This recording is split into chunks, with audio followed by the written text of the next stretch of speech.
ये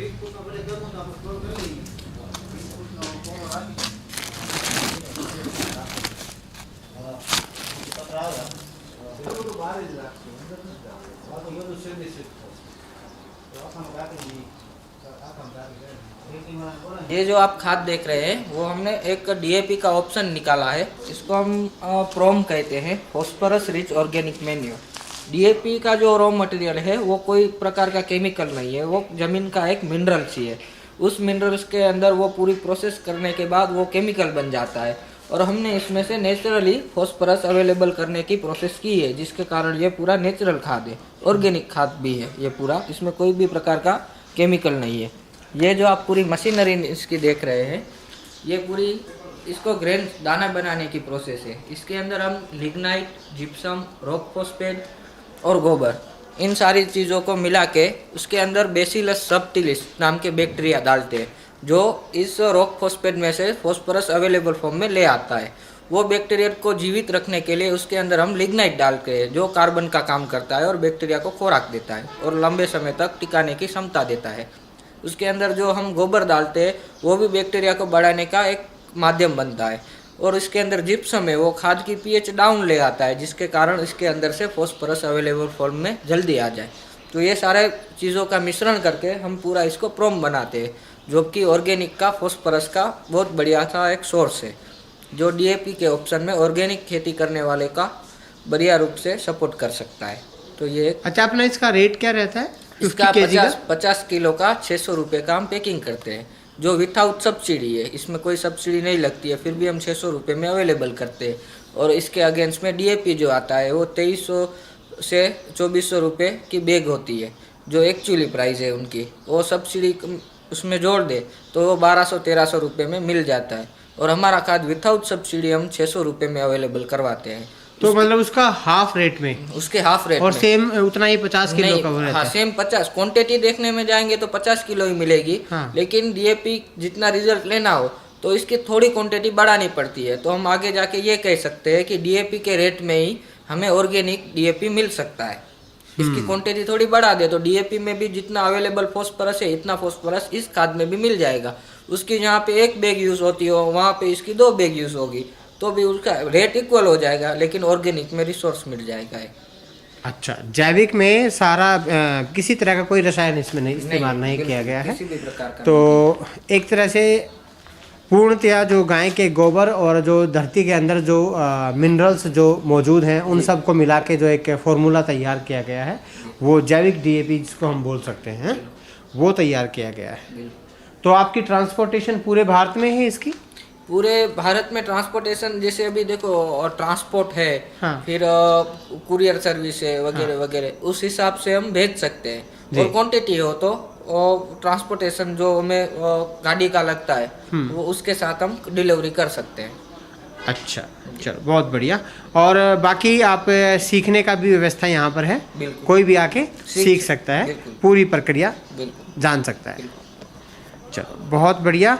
अगर आप भी आपके आसपास में कोई गौशाला है, बड़ी गौशाला है, जिसमें खाद जो गोबर का खाद ऐसे ही रहता है, उसमें उसको यूटिलाइज में ढंग से नहीं आता है, वो गौशाला हज़ार रुपए में, 500 रुपए में, या बहुत सी गौशालाएँ तो फ्री में गोबर को देती हैं कि ले जाओ आप।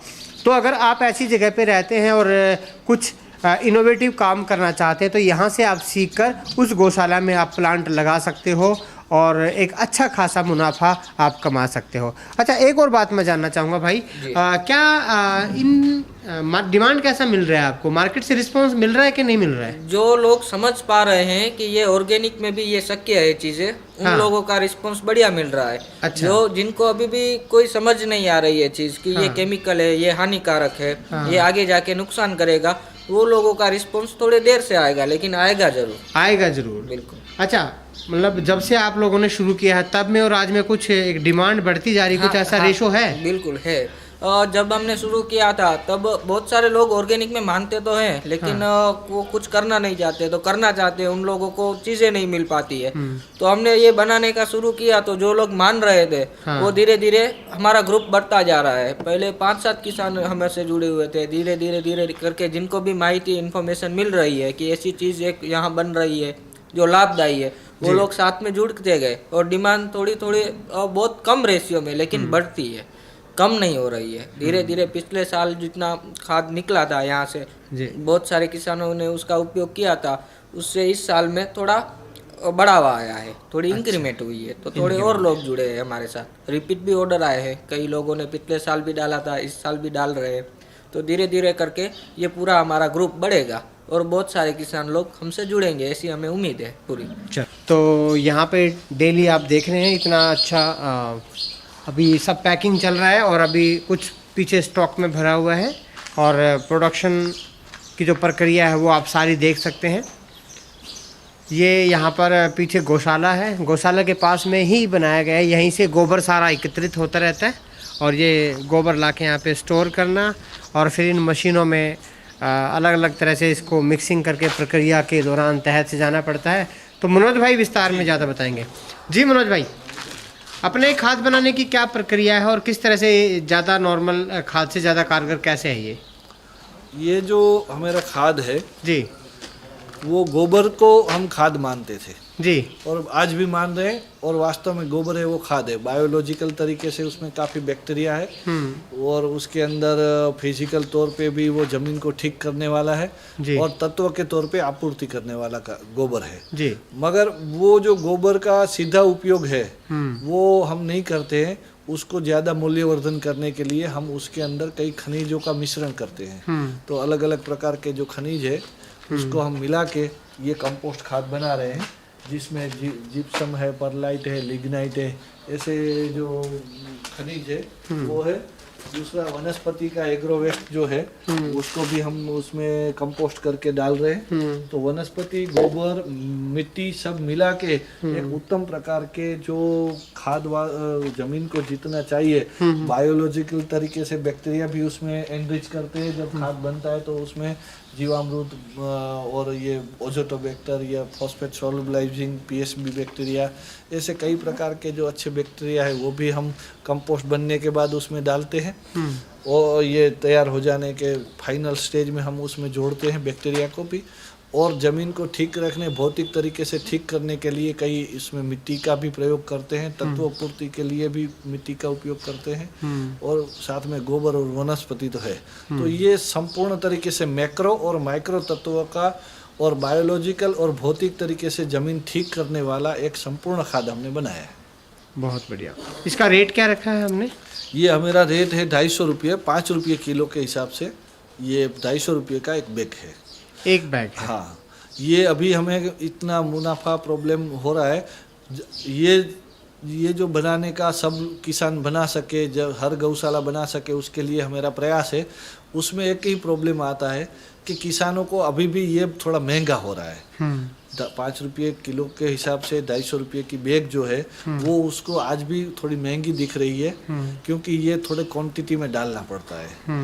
प्रॉब्लम ये है कि हमारा जो डीएपी यूरिया है उसके ऊपर सरकार की सब्सिडी ज़्यादा है और इसके गोबर के खाद के ऊपर हमने खाद तो बना लिया, मगर वो सब्सिडी न होने की वजह से हम यूरिया का और डीएपी का कंपटीशन करने में हम मुश्किल ही हो रही है। उसके कारण ये विषय अभी चलने में थोड़ा रुका हुआ है।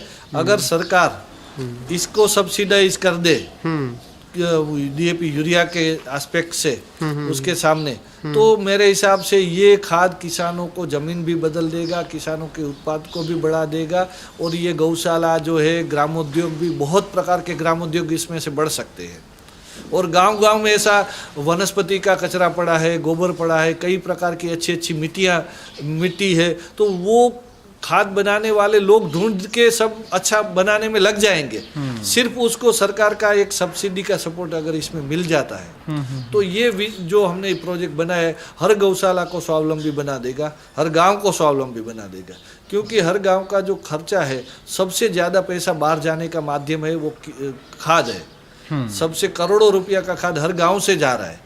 वो उसके गांव के कचरे को वो मिल सकता है, उसके गांव के लड़के को मिल सकता है, उसके गांव के गौशाला को मिल सकता है। तो वास्तव में पूरा जो सरकार इसको सपोर्ट कर रही है गौशाला को, वो ज़रूरत नहीं है। उसको थोड़ा सब्सिडी, इस प्रकार का फैसिलिटेशन की अगर ज़रूरत है, किसानों को भी ये सस्ता खाद मिल जाए तो उसको भी सब्सिडी की कहीं न कहीं ज़रूरत कम हो जाएगी। खाद सस्ता होना चाहिए, तो उसके लिए सरकार की ओर से जब ये इसको सब्सिडी मिले, ऐसे प्रयास हमारे चालू है। अगर कोई आने वाले समय में होगा भी, धीरे धीरे बात पहुंच रही है आगे तक। बिल्कुल, अगर कोई इसको लेना चाहता है तो क्या ट्रांसपोर्टेशन उपलब्ध है, कहीं दूर भी भेजना होता है? हाँ, तो उसमें हमारा थोड़ा रेगुलेशन होता है, मार्केटिंग के रेगुलेशन के हिसाब से 25 किलोमीटर तक ट्रांसपोर्टेशन फ्री होता है। 50 किलोमीटर है तो इतना लिया तो इतना, ऐसे कई योजना। अच्छा, कई योजनाएं हैं, वो फोन पे जिसकी जैसी रिक्वायरमेंट होगी वो फोन पे रिक्वायरमेंट के आधार से करते हैं। हर गांव में गौशाला हो, गौशाला ऑलरेडी है, हर गांव में गौशाला है, पूरे भारत में कहीं भी चले जाओ गौशाला ही गौशालाएं हैं। हर एक गांव में नहीं है तो दूसरे गांव में ज़रूर आपको मिल जाएगी। तो वहाँ पे अगर इस तरीके का खाद अगर इस्तेमाल किया बनाया जाए और उस खाद को अपने अपने एरिया में अगर बांटा जाए तो बहुत अच्छी प्रक्रिया और ग्राम स्वावलंबन का एक मॉडल तैयार हो सकता है। मैं अपनी वीडियोस में हर बार मैं अब मैंने बोलना शुरू कर दिया है कि ग्राम स्वावलंबन, ग्राम स्वावलंबन, ग्राम स्वावलंबन, और बिना ग्राम स्वावलंबन के अब काम नहीं चलने वाला है। अगर सब भारत को वापस हमने उसी सतर पर लेके जाना है तो ग्राम रोजगार, ग्राम स्वरोजगार, ग्राम स्वावलंबन, इन विषयों पे बात करना, विचार करना और उसको अप्लाई करना, ये बहुत ज़रूरी हो गया है। तो इस वीडियो में दोस्तों इतना ही। अगली वीडियो में एक बार फिर आपसे मुलाकात होगी। ये राम कृष्ण ट्रस्ट गौशाला का जो कैंपस है वो मैंने गौशाला कैंपस दिखाया। यहाँ पे पूरे डिपार्टमेंट एक एक डिपार्टमेंट को पर्सनली विजिट करके मैंने आपको दिखाया है।